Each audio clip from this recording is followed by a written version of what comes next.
is extremely important. He always said, never buy a new car off the lot because it depreciates as soon as you drive it away. Always buy used. And that's what Dad did. During retirement, he became an auto broker, which is how a few of you here got to know Dad best.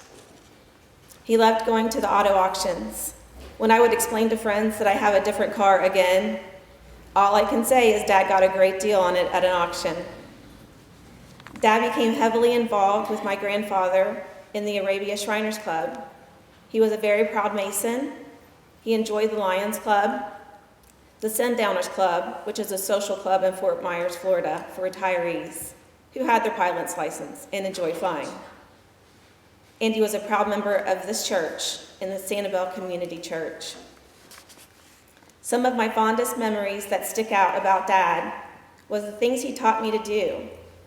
On the top of that list was how to properly mow the lawn, drive a tractor, trim with a weed whacker, care for a pool, start a fire, paint a fence, wash and detail a car, drive a stick shift, check the fluids under the hood, drive a boat, be a very good first mate, row a boat, how to properly bait a hook and fish, to drill a hole and use power tools, use a washer and dryer, how to fill a dishwasher the right way, how to make the best Bloody Marys in town, how to grill a great steak, de-shell seafood, and most of all, how to eat oysters on the half shell at age 2.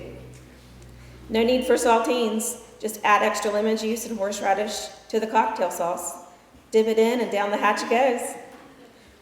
Those of you who know Dad well knew he loved his food and spirits and a good laugh to go along. I could go on for days about my daddy, but the video tells his story the best. He was a hardworking man, loved his family, his friends, and enjoyed the best that life had to offer. I will close by saying just how proud I am of our mother. Her strength, courage, love, and devotion that she has shown our father over our lifetime, and especially her sacrifices, 24/7 care that she gave him the past few years when he's been ill, has truly shown me what love and being one is a marriage all about.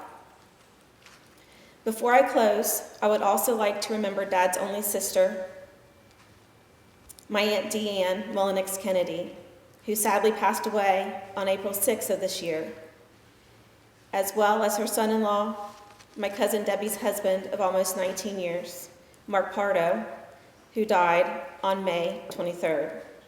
Our small family has suffered too many losses in such a short period of time, but thanks to our faith in God, the bond our family shares, and good friends to lean on, we will push forward, enjoy the great things life on earth has to offer, and create meaningful memories. From the bottom of my heart, your presence here today means very much to me and to my family. And I must add to Mom, job well done.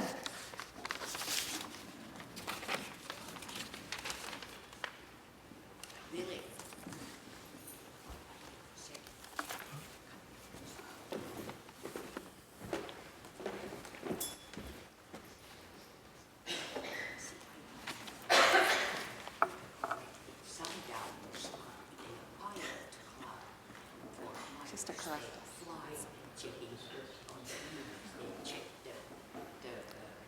Post. That's what Daddy did.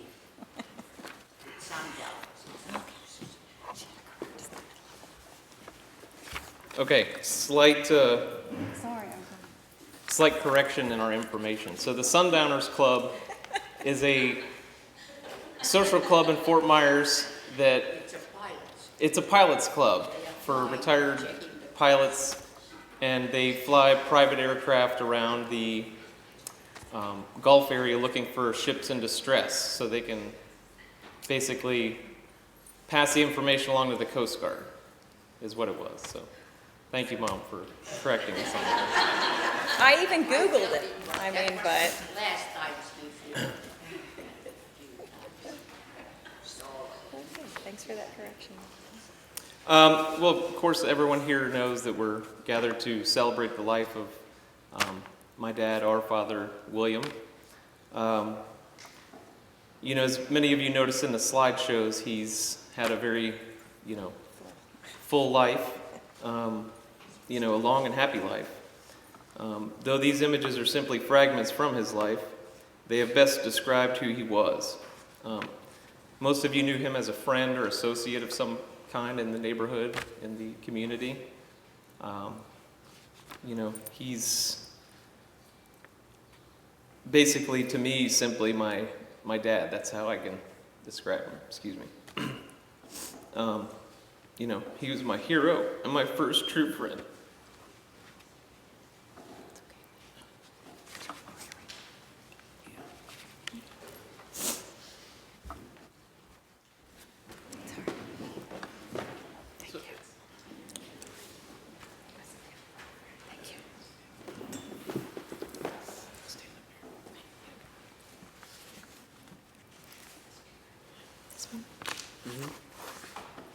He was my biggest fan, and I his. Dad fulfilled his time with us after 85 years. He passed peacefully. He would have been so delighted and honored that you could all be here today, celebrating his memories. They may not be perfect memories, but they are our memories to cherish. A family man, devoted husband, father, grandfather, and business owner. Dad was very routine, waking up early in the morning, including weekends, the first to brew the coffee. He drank it black. I don't share that trait with him, however. Then he would read the newspaper to see what's happening in the world, supplemented with the news on television, and many a time he would call up friends or family just to see how they are. He always liked to be informed. His days were filled with tasks that were not always glorious, but they had to be done. Whether he was washing his car, painting something that needed spruced up, cleaning the family pool, or working in the yard on a nice afternoon, he was getting something done. His hard work always paid off, and so did the influence behind it. He loved to run errands and use any excuse to be outside or in a car cruising down the road. Dad was a talker, whether it be in person or on the phone.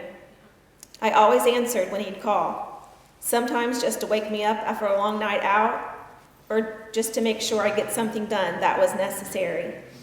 He was always putting our well-being and needs ahead of his own. He also loved to tell jokes, not always funny ones, but it's the thought that counts. Dad also loved a great meal. These were never in short supply when he was involved. He used to take me to grandparents' house for lunch several times a week. I truly cherished those lunches. He was not shy around a grill either. I'm sure all of you can recall. Dad always loved a great time, and this typically involved some adult beverages and, of course, shenanigans that ensued. His laughter was contagious, his attitude always positive, and he wanted everyone around him to be happy. Growing up, we were fortunate enough to travel a lot. He probably holds the record for the most trips between Georgetown, Ohio and Sanibel, Florida by a single driver. He also loved to fly planes in his early years, had owned many different cars too. This trait I do share with him, and loved every moment. He just loved to have nice things and share them with everyone. He loved being involved with the community through social clubs as well, and he was involved in quite a few.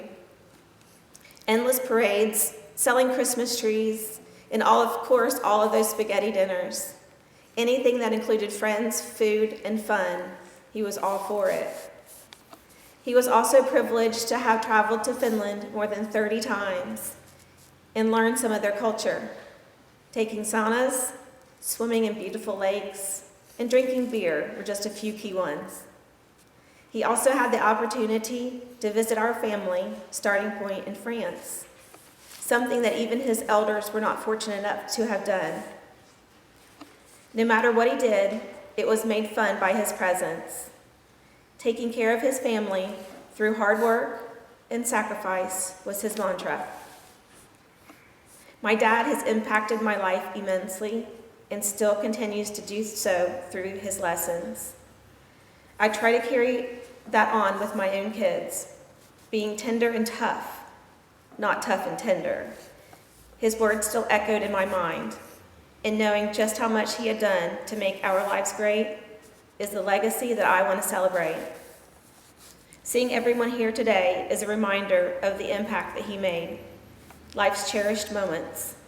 He had many and left many, gone but not forgotten. Thank you.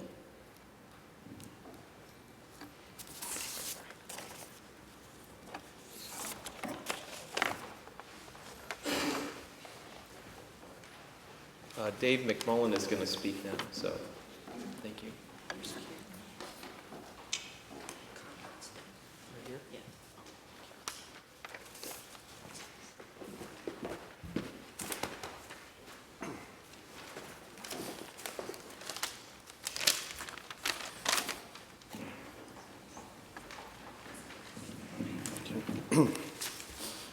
Good afternoon.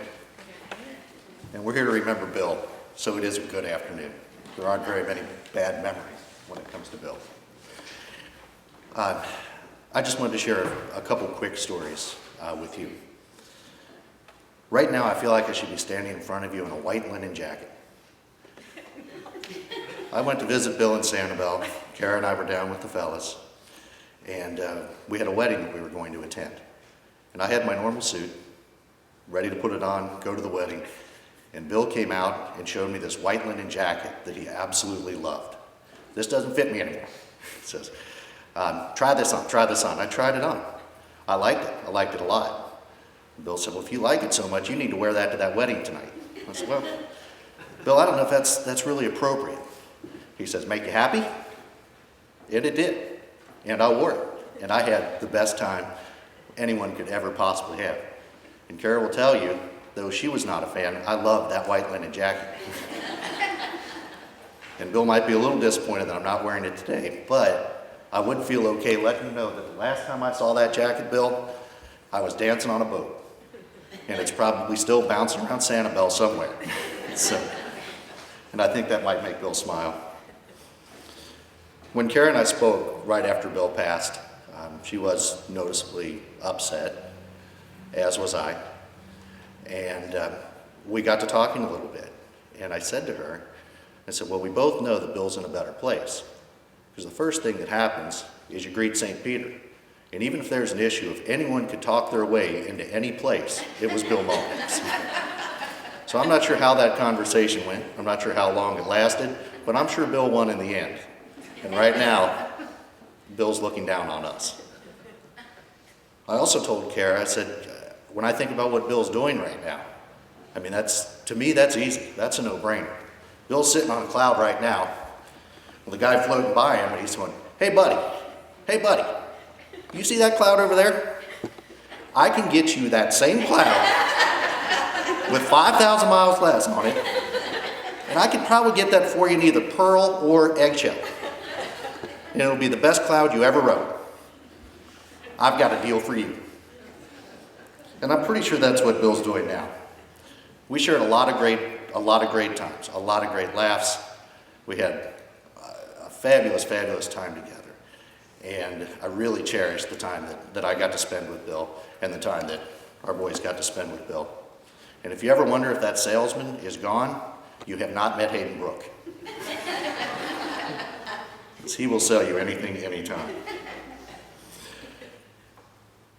In closing, I'd just like to say that what to me was so special about Bill was Bill welcomed me into their family. Without hesitation, Bill treated me like a prince. He treated me like a son. He treated me as well as anyone could ever ask to be treated or want to be treated. And Bill always made me feel at home. So when I think about Bill, I'm always going to smile. I won't drop a tear. I told Kara that. I will not drop a tear. Because every time I think of Bill, I think of Bill smiling. I think of Bill laughing. And that's the memory that I will always have. He always made me feel at home, and I'll always have a smile because I know Bill's finally at home. Thank you.